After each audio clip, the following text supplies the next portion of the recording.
the trumpet and loud let it ring. Jesus is coming again.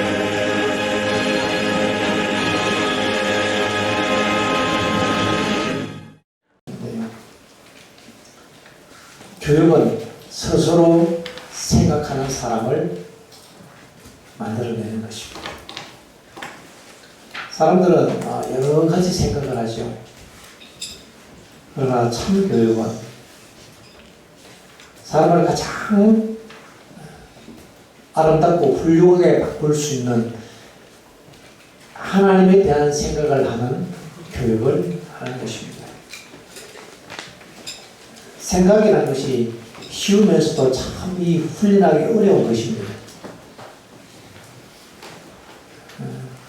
어쩌면은 우리는 많은 생각들이 일어날 때에 그 생각에 대해서 그냥 생각을 합니다. 가끔씩 보면 학생들이 어느 날 아이들끼리 야 우리 아침에 새벽 기도하러 가자 이래갖고 방원들끼리 교회 올라와서 새벽에 와서 기도하고 이래요. 또 어느 날 야 우리 덕창하고 하자 이래갖고 덕창하고 우리는 보통 생활 때에 어느 날 내 충동에 의해서 내가 교회에 기도하고 가고 싶었다라고 생각할지 모르지만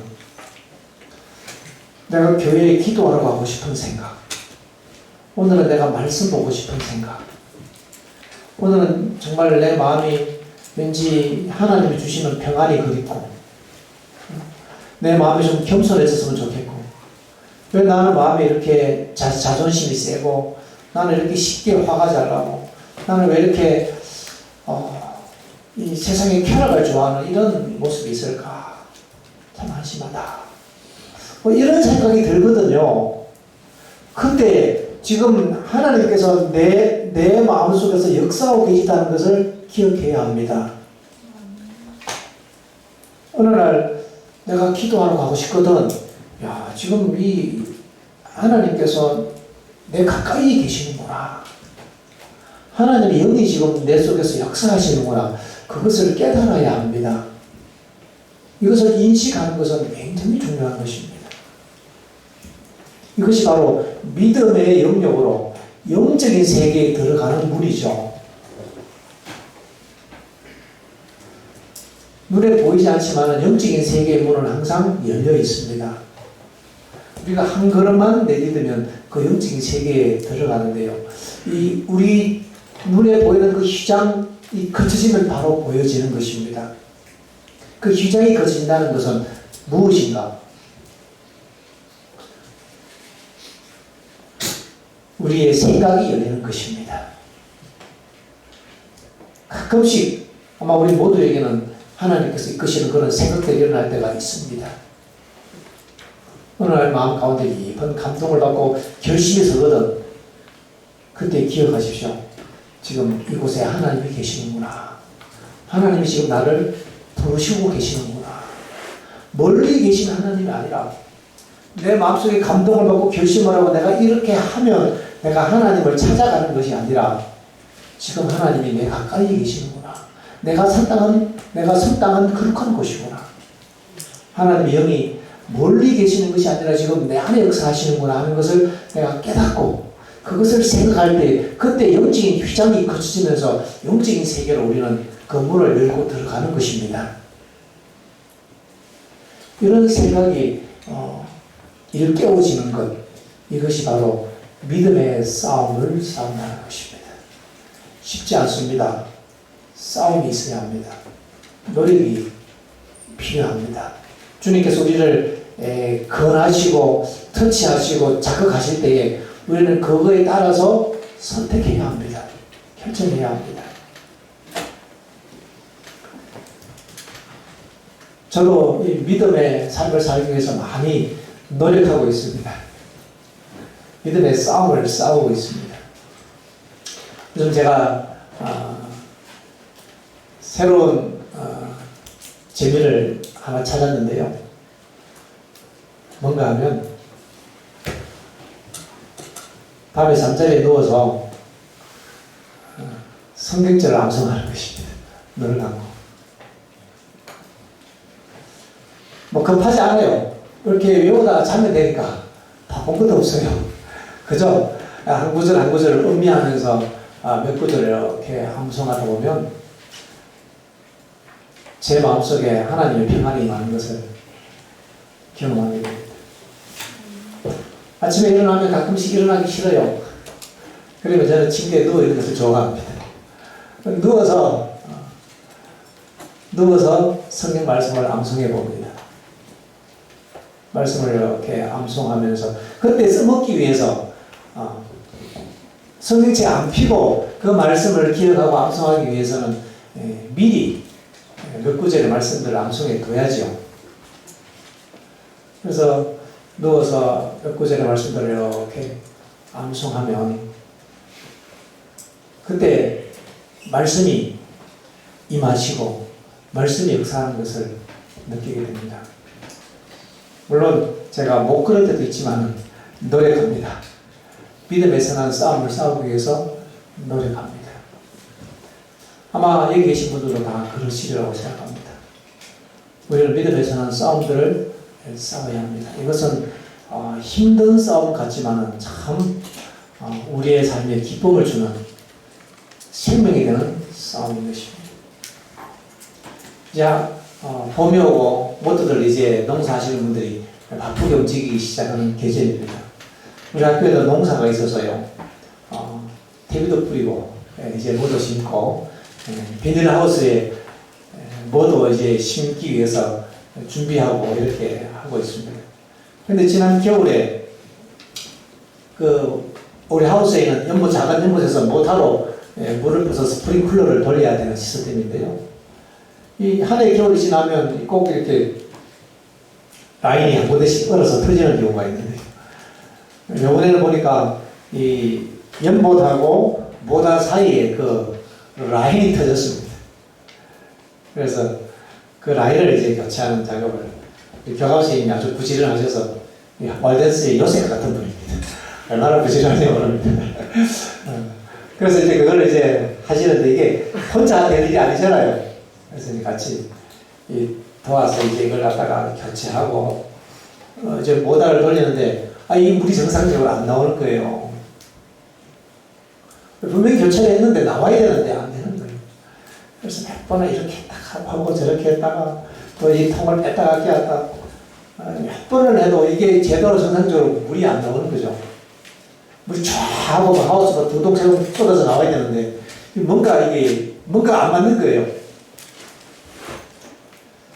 그때 하나님께서 또 저에게 어떤 생각을 주셨습니다. 기도해야지. 그때 마음으로 기도했습니다. 하나님, 이거를 좀 도와주십시오. 이게 좀 어떻게 해결을 해야 되는데. 기도했습니다. 그리고 다시 우리 병원생과 같이 그 모다통에 있는 이렇게 거르는 통이 있어요. 물 이렇게. 그걸 다시 이제 뺐다가 좀 더 저으고 했더니 그 다음에 물이 쫙 나오는 거예요. 저는 그때 마음에 감동이 있었습니다. 이야, 하나님께서 가까이 또 계시는구나. 그럼 물이 뭐 나오면 어떻고 안 나오면 어떻고 그 물이 나와서 좋은 게 아니고 물이 안 나오면 물론 고생은 하겠지만은 이 물이 중요한 게 아니고 마음에 감동이 되는 것은 하나님께서 지금 내 가까이서 내 기도를 들어주시고 멀리 계신 것이 아니라는 것을 느낄 때 그때 마음에 감동이 있고 그때 마음에 위로가 되더라고요. 우리는 하나님 한 분으로 인해서 만족할 수 있어요. 우리는 대부분 기도할 때에 구할 때에 어떤 문제 해결을 위해서 기도할 때가 종종 있습니다. 우리의 연약함이고 또 당연하다고 생각합니다. 문제가 해결해야 되니까. 또 사실 해결할 문제가 없으면 기도를 또 잘 안 해요. 어쩌면 해결해야 될 문제, 풀어야 될 숙제, 여러 가지 어려움이 있는 이유는 기도 안 하는 내 백성을 기도하게 하기 위한 하나님의 섭리의 계획일 수 있습니다.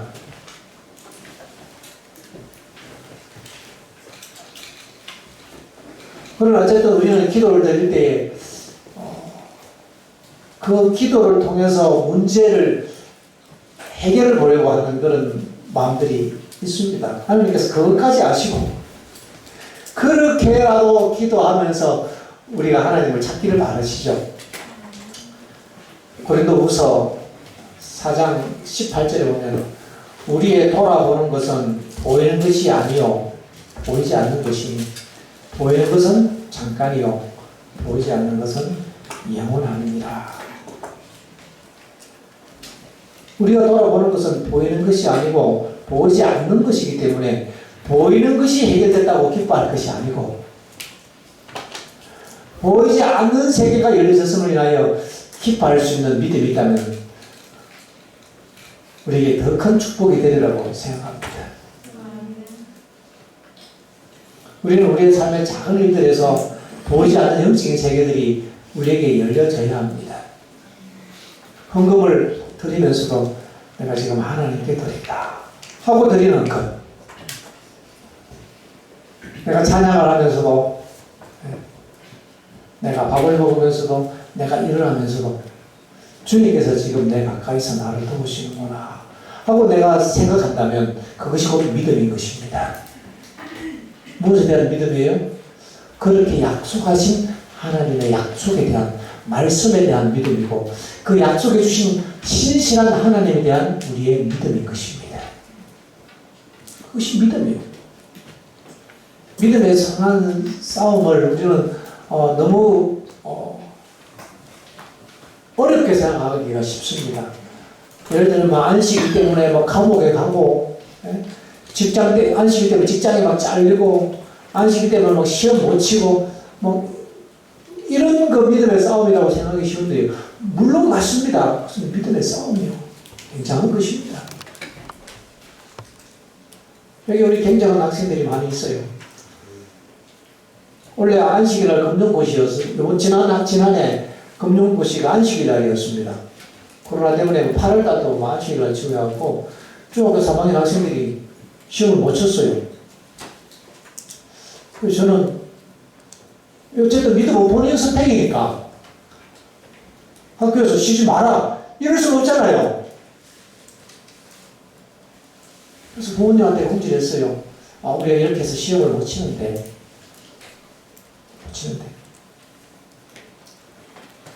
그것도 중학교를 졸업하지 못할 수도 있습니다.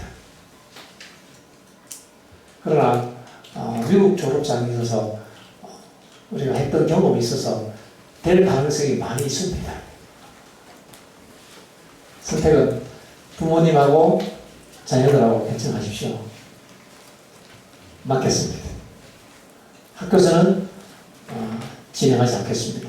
개인적으로 개인의 믿음에 따라서 진행하십시오. 부탁을 드렸습니다. 학생들이 시험을 안 치는 거예요. 그때부터 제 마음은 이제 걱정이 되기 시작합니다.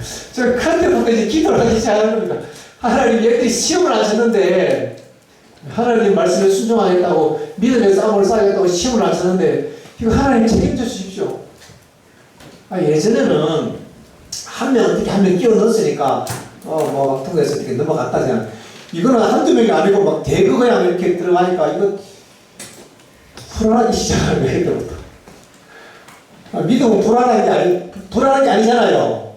염려하는 게 아닌데 이 믿음이 이게 흩어지는 겁니다.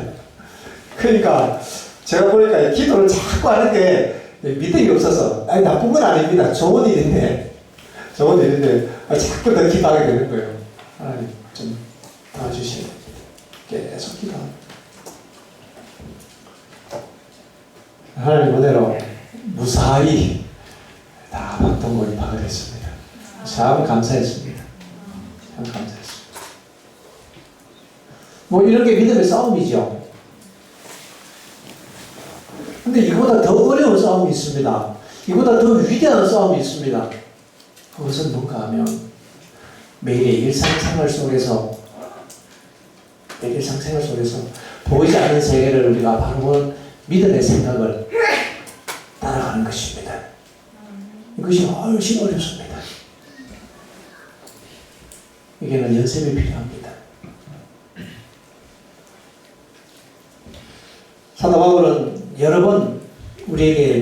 싸움을 싸울 것을 촉구하고 있습니다. 디모데 전서에 사도 바울이 그렇게 우리에게 말씀하고 있습니다. 디모데 전서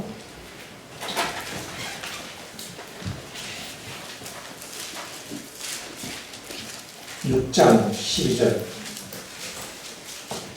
11절부터 있는 말씀. 저는 화요일도 이 말씀을 드렸는데, 오직 너 하나님의 사람아 이것들을 피하고 의와 경건과 믿음과 사랑과 인내와 온유를 쫓으며 믿음의 선한 싸움을 싸우라. 영생을 취하라. 이를 위하여 내가 부르심을 받았고. 우리가 부르심 받은 이유가 확실합니다.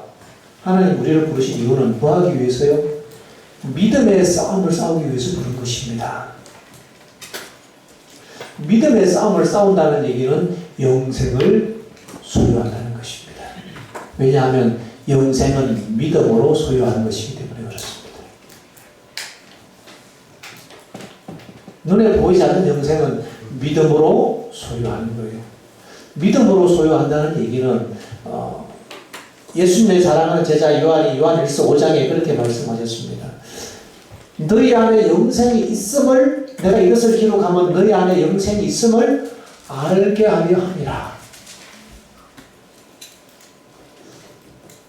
우리가 믿음의 싸움을 싸울 때에 내 안에 예수님의 생명, 영원한 생명이 있다는 것을 내가 생각하고 믿는 것, 이것이 믿음의 싸움이고 영생을 취하는 것입니다.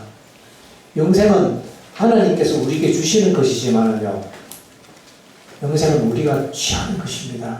성경이 그렇게 이야기하고 있습니다. 영생을 취하라. 믿음의 싸움을 싸우라. 신앙하다 보면 어느 날 죽을 때, 죽고 나서 예수님 재림하실 때 영생을 얻을지 못 얻을지 그때 가서 아는 게 아닙니다. 그건 성경적인 가르침이 아니에요. 근데 그런 얘기를 우리는 종종 합니다. 시골에 가면, 우리 회사에 계신 집사님들이 그런 얘기를 제가 들은 적이 있습니다. 아이고, 이 세상이 고달프고 예수님 빨리 왔으면 좋겠다.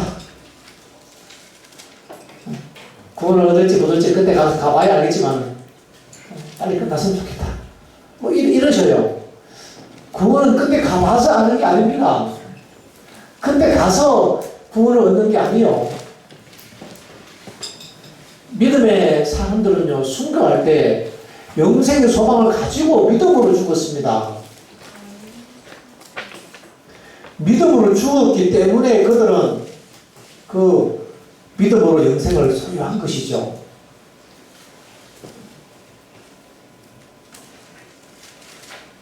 우리는 사도 바울의 생애를 생각해 봅니다. 그는 일생을 믿음에 선한 싸움을 싸우며 살았습니다. 그래서 그가 로마 감옥에서 사랑하는 디모데에게 보낸 디모데후서의 마지막 편지, 사도 바울의 마지막 글, 언제 사형 선고가 내려 죽을지 모르는 그런 상황에서 썼던 그 마지막 기록 디모데후서 제4장 마지막 장 이렇게 적었습니다. 내가 믿음에 선한 싸움을 싸우고, 그 노인이 허리가 굽은 그 노인이 머리가 백발이 되고 머리가 백 빠져서 대머리가 된 이 노인이 그 추운 습한 추운 감방에서 내가 믿음에 선한 싸움을 싸우고 나의 달려갈 길을 마치고 믿음을 지켰으니 이제부로는 나를 위하여 의의 멸관이 예비될 것이므로. 제가 잘 읽었습니까? 제가 잘 읽었습니까? 잘 못 읽었습니까? 잘 못 읽었죠? 이제부로는 나를 위하여 의의 멸관이 예비되었으므로 주 곧 의로우신 재판장이 그날에 내게 주실 것이니 내게만 아니라 주의 나타나심을 사모하는 모든 자에게니라. 적어도 사도 바울은요, 자기가 영생을 받았다는 확신이 있었습니다. 자기는 믿음에 선한 싸움을 싸웠거든요. 이 사도 바울의 믿음의 싸움은 전도하느라고 막 얻어 터지고 막 굶고 파선당하고 춥고 힘들고 뭐 그런 얘기 나오잖아요. 물론 그게 믿음의 선한 싸움인데요. 그것이 영적인 세계가 열려진 믿음의 생각을 하는 선택이 아니었다면 그것은 믿음의 싸움이 아니었을 것입니다. 그러나 사도 바울에게 있어서의 모든 시련과 그 모든 과정은 그야말로 믿음의 싸움이었습니다. 생생한 영적인 현실이었습니다. 사도 바울이 복음을 전하다가 3차 전도 여행을 마치고 예루살렘에 돌아왔다가 그곳에서 유대인들에 의해서 체포됩니다. 그래서 거기서 몇 번의 재판을 거쳐서 결국은 그 유대인 재판정에서 공정함을 받을 수 없다는 판단이 들었기 때문에 그들이 사도 바울을 이 사내들인 이 재판관으로 재판석으로 끌고 가면서 가는 도중에 사도 바울을 죽이려고 했거든요. 이런 상황을 판단했던 이 사도 바울이 하늘 수 없이 마지막에 가이사에게 호소합니다. 로마 시민이었기 때문에 나는 가이사에게 재판받기를 원한다고 호소하면 그 다음부터 아무도 그를 건들 수가 없습니다. 무조건 가이사에게 가야 되는 겁니다. 그 당시에 가이사가 누구였는가 하면 네로 황제였습니다.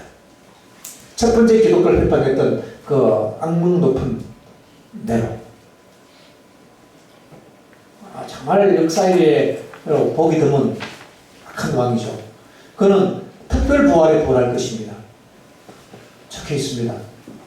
그는 예수님 재림 전에 특별 부활에 아마 그 엄마랑 같이 부활할 겁니다. 부활해서 예수님의 재림 장면을 우리는 같이 보게 될 것입니다. 그 네로 황제 앞으로 끌려가는데요. 그 끌려가는 모든 과정이 사도행전에 자세히 기록되어 있습니다. 그를 데려가는 백부장이 사도 바울을 체포해서 끌고 가는 그 모든 과정에서 그는 그 죄수를 존경하게 되었습니다. 이야, 이분은 신이 함께 하시는 분이구나. 사도 바울 덕분에 그 배가 파손당하지 않고 한 사람도 죽지 않고 다 살았거든요. 여러 가지 신적인 능력의 역사들을 바라보면서 이분은 보통 분이 아니다. 이라고 두려워하고 존경했습니다. 백부장이. 그래서 그 로마 법에 의해서 이 착고를 풀 수는 없었지만 그에게 자유를 줬습니다. 그래서 바울이 압송되어서 이제 로마로 가는 도중에 바울이 로마로 온다는 소문이 벌써 로마에 들어갔습니다. 그래서 로마에 있던 기독교인들이 이제 사도 바울을 만나기 위해서 옵니다. 왜냐하면 이미 사도 바울의 편지 로마서가 먼저 그 전에 로마에 들어갔기 때문에 그 로마서를 읽고 그들이 많은 감동을 받고 믿음으로 구원받는 그 이치를 그들이 배우면서 그 사도 바울을 만나고 싶었어요. 하나님 종을 만나고 싶었습니다. 사도 바울도 이 착고에 차이지 않은 모습으로 자유인으로 그 로마에 가서 그 세계의 수도 로마에서 복음을 전하고 싶었습니다. 예수의 깃발을 높이 들고 싶었습니다. 그러나 하나님의 계획은 달랐습니다. 그가 이제 자기 옆에 제수와 함께 이렇게 묶인 상태로 그는 로마로 이렇게 끌려가는데요. 한 도시를 지나가는데요. 그 끌려가는 제수를 사람들이 알아본 겁니다. 저분이 에베소에서 나에게 복음을 전해준 그 사람이다. 손을 들면 뛰어와서 그 사도 바울을 껴안으니까요. 또 다른 사람들이 저분이 바로 우리 선생님 사도 바울이라고 거기 와서 막 부둥지 안고 울고 막 이렇게 하니까요. 제수를 그렇게 하니 군인들이 어떻게 해야겠습니까? 자리를 다 비켜주는 겁니다. 그런 시간 가지고 너무 감동적인 장면인 거예요. 도시를 지날 때마다 그리스도에 나와 사도 바울을 막 부둥켜 안고 그는 그 끌려가는 거기서 그동안 했던 그 모든 이 고생했던 힘들었던 것에 대한 보상을 충분히 받습니다. 그렇게 이제 로마에 도착했을 때 그를 이 율리오는 건일 황제의 시위대장에게 바울을 인계해주면서 그동안 했었던 얘기들을 다 얘기해줍니다. 그러자 시위대장은 이 사도 바울을 죄수처럼 취급하는 것이 아니라 특별한 사람으로 취급해서 큰 새 집을 하나 얻어줍니다. 감옥에 집어넣지 않고. 그리고 그 새 집에서 그는 살게 됩니다. 죄수인데요. 이 착고는 풀 수 없어요, 이거는. 그러나 그곳에서 2년을 머무는데요. 2년 동안 재판이 열리지 않고 그곳에 2년 동안 있었는데 그 2년 동안 사람들이 유대인들 모든 사람들이 이제 막 계속 찾아오는 거예요. 지금까지는 사도 바울이 찾아가는 전도를 했다면 이제는 갇혀서 있으니까 로마 사람들이 다 찾아 들어오는 거예요. 그래서 사도 바울은 2년 동안 복음을 다 전하고 그곳에서 에베소에 보내는 편지도 쓰고요. 빌립보에 보내는 편지도 쓰고 필레몬서도 쓰고 오네시모를 위한 편지도 쓰고 그 착고의 자리에서 그런 편지를 적으면서 그곳에서 교회들을 관리하고 사람들을 구원하는 그런 일을 했습니다. 그러다가 이제 2년 지난 후에 그는 황제 앞에 재판을 받는데 이런 모든 재판 과정에 대한 일련의 보고들이 있었기 때문에 그 강박한 네로 황제가 무죄를 선고합니다. 그래서 자유를 얻습니다. 하나님께서 그렇게 승리를 역사하셨어요. 그리고 오늘 사도 바울은 로마를 떠나서 아시아, 소아시아 지역에 다시 교회를 방문하기 위해서 빨리 떠나갑니다. 로마를 떠나서. 그리고 얼마 있다가요, 이 미친 네로 황제가 로마 시내에 불을 지릅니다. 그래서 로마 시내에 불을 질러갖고 거의 뭐 절반 정도가 타버려서 시내가요. 그 당시 집들이 다 막 목조건축 뭐 이런 게 많으니까 그냥 불바다가 돼서 끌 수가 없는 겁니다. 로마 시내에 불을 지르고 그걸 보고 자기는 실을 없는 이런 비정상적인 거의 악마적인 수준의 황제입니다. 그러니까 소문이 났습니다. 이 황제가 불을 질렀다. 보니까 군인들이 불 지르고 돌아다니더라고. 뭐 이런 소문이 막 쭉 돌잖아요. 그러니까 이제 막 그 소문이 들으니까 이 황제가 위기감을 느낀 것입니다. 그때 이 교활한 황제가 뭐라고 하는가 하면 이거는 내가 불 지르는 게 아니고 저 기독교인들이 불 지른다. 기독교인들이. 이라고 그 화살을 기독교인들에게 돌립니다. 그리고 그때부터는 죄를 그들에게 뒤집어 씌우고는 기독교인들을 잡아 죽이기 시작합니다. 그 심한 비판이 시작됩니다. 아이, 어른 할 것 없이 막 다 잡아서 죽이고 사람에게 짐승이 가지고 씌워갖고 원전 흥정 경기장에 던져놓으면 개들이 와서 뜯어먹도록 이렇게 하고 심지어 사람을 기름에 푹 담궈갖고 이렇게 매달아 놓고 나무에 세워놓고 그 사람을 그거 있잖아요. 밤을 밝히는 가로등처럼 쓴 거예요. 그러면서 죽어가는 그들의 고통을 보면서 그들은 웃고 즐기는 이렇게 인간이 악해질 수 있는 겁니다. 수많은 그리스도인들을 죽였는데 그때 하나님의 선대로 사도 바울은 그 로마를 떠나서 다른 도시에 있었습니다. 아마 거기 있었으면 죽었을지 모르죠. 수많은 그리스도인들이 죽어갔습니다. 그러다가 어느 날 드로아에서 갑자기 체포됩니다. 그때 베드로도 체포되고 바울도 체포되어서 다시 로마의 황제한테 끌려왔습니다. 그때 갑자기 끌려갈 때에 너무 급하게 끌려가기 때문에 그는 그도 챙기지 못하고 성경도 못 챙긴 채로 끌려간 것입니다. 그래서 디모데에게 편지서서 얘기하기를 이제 겨울이 다 오고 있는데 벌써 가봤잖아요. 그 감옥 가면 엄청 춥고 음산한데 습기가 많은데 사도 바울이 내가 거기 감옥에서 겨울을 할 수 있을까? 디모데야 빨리 내 겉옷 좀 가지고 와라. 사랑하는 디모데.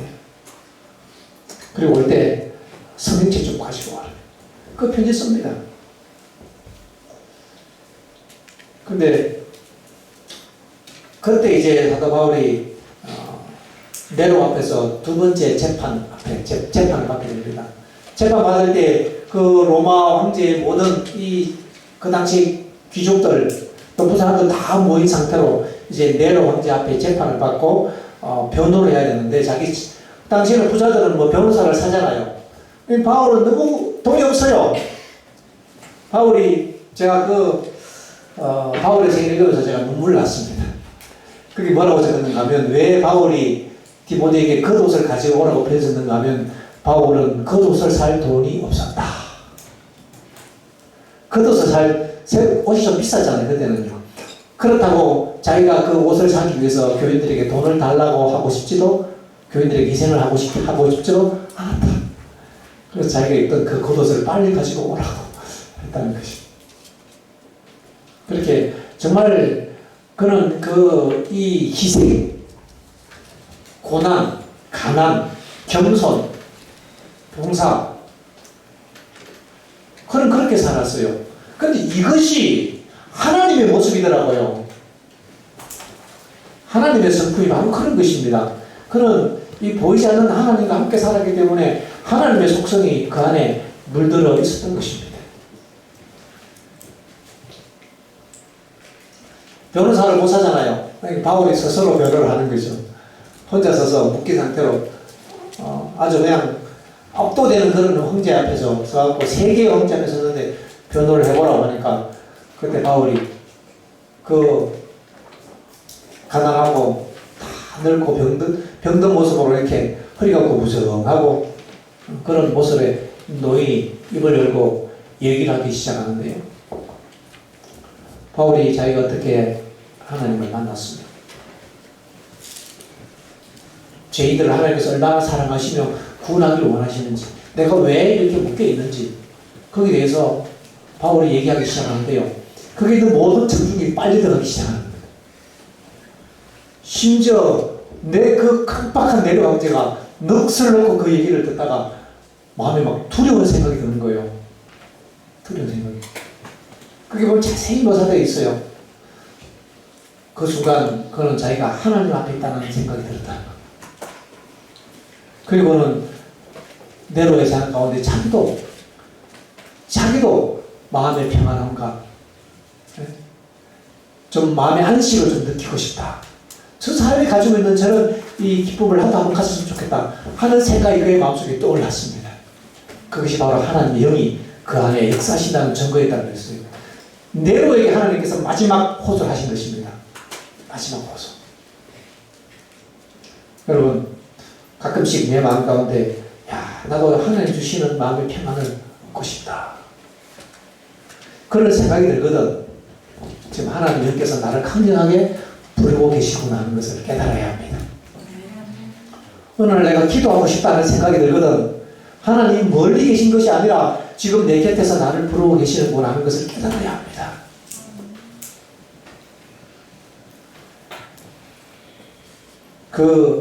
거만하고 악랄한 네로를 할지라도 하나님이 너무 두려웠기 때문에 거기서 사형 선고를 내리지 못합니다. 그리고는 다시 감방에 돌려보내라고 얘기합니다.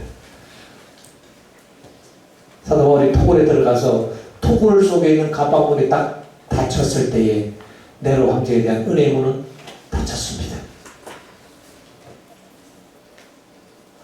그리고는 다시 그의 마음이 강팍해져서 얼마 있다가 베드로를 사형시키고, 그때 동시에 비슷한 장소에 여기는 베드로, 여기는 바울이 토굴 속에 같이 있었던 것입니다.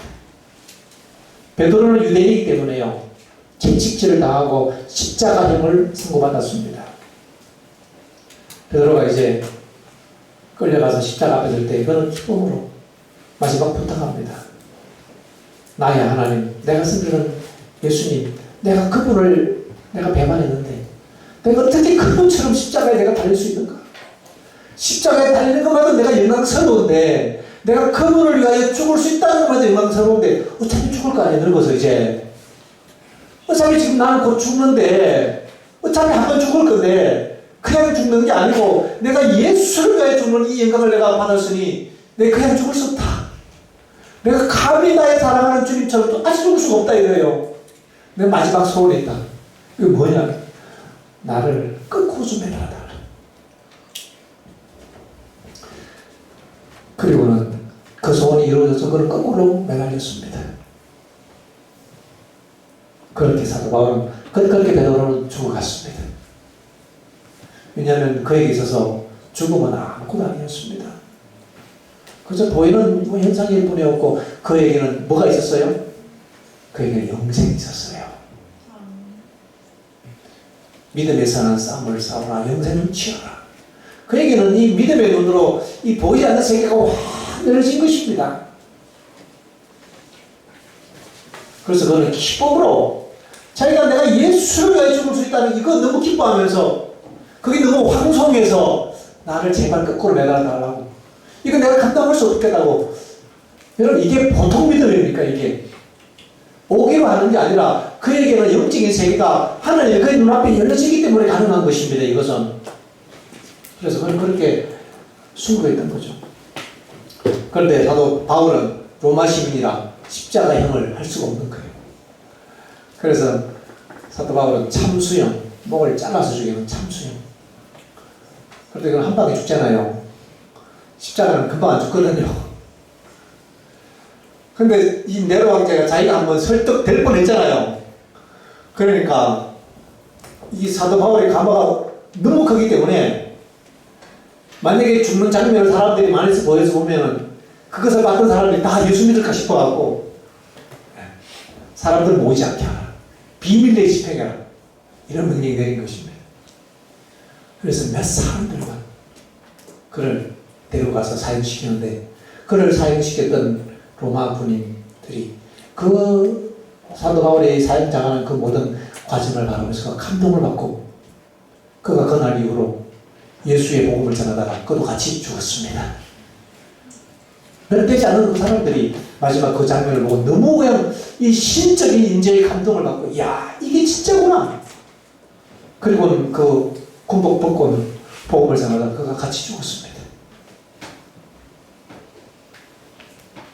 그는 정말 이 기록된 것처럼 내가 믿음에 선한 싸움을 싸우고 나의 달려갈 길을 마치고 믿음을 지켰으니 이제 보르는 나를 위하여 의의 밀려하니 예비 들었다. 이게 너무 그냥 확실해요. 믿음이 아니고 사실인 것입니다. 믿음은 바라는 것들의 실상인 것입니다. 실제 그에게 있어서 보이는 것은 허상이고 보이지 않는 이 하나님의 임재와 영원한 생명이 그에게는 실상인 것입니다. 사도 바울이 그 네로 앞에서 자기를 변호할 때 그의 얼굴에서 빛이 났다고 했습니다. 스데반처럼 하나님의 빛이 그의 얼굴에서 비쳤을 때 사람들은 두려웠습니다. 그때 얼마나 많은 사람들이 감동을 받았는지요. 다시 토굴로 들어갔을 때 그 이후에 그 재판 이후에 로마의 귀족들 고관들이 그 토굴에 찾아왔습니다. 황제 몰래. 그리고 와서 나를 위해서 기도해 주십시오. 그 앞에 무릎을 꿇었다고 했습니다. 그리고 바울이 그를 위해서 손을 들고 기도해 줬을 때 그들은 그 기도를 황제에게 받는 어떤 칭찬보다 더 큰 축복으로 여겼다는 거예요. 왜냐하면 그들은 그곳에서 이 눈에 보이지 않지만 하나님 신적인 인재 역사들을 받고 하나님이 그들 갖고 함께하는 걸 봤거든요. 그러니까 많은 귀족들이 그때 가서 그 앞에 가서 무릎 꿇고 축복받았다고 했어요. 나를 위해 축복기도 한번 해달라고. 그랬다는 것입니다. 첫 번째 투옥 때요. 사도 바울의 영향으로 선교로 네로 황제의 집안 가족들 가운데 많은 사람들이 기독교인이 되어버렸습니다. 강사이시 사람들 가운데. 이것 때문에 네로가 더 화가 난 거예요. 결국은 사도 바울을 사형시키고 그건 며칠 있다가 얼마 년 제가 정확히 모르겠습니다. 짧은 기간 안에 그는 끝나게 되는데 그때 갈바 장군이 반란을 일으킵니다. 반란을 일으키고 그가 로마로 진군에 들어올 때 로마에서도 이제 군대가 반란을 일으켰다는 얘기를 듣고 그렇지 않아도 이 네로의 폭정에 시달리다가 로마 시대에서 막 반란이 폭동이 일어납니다.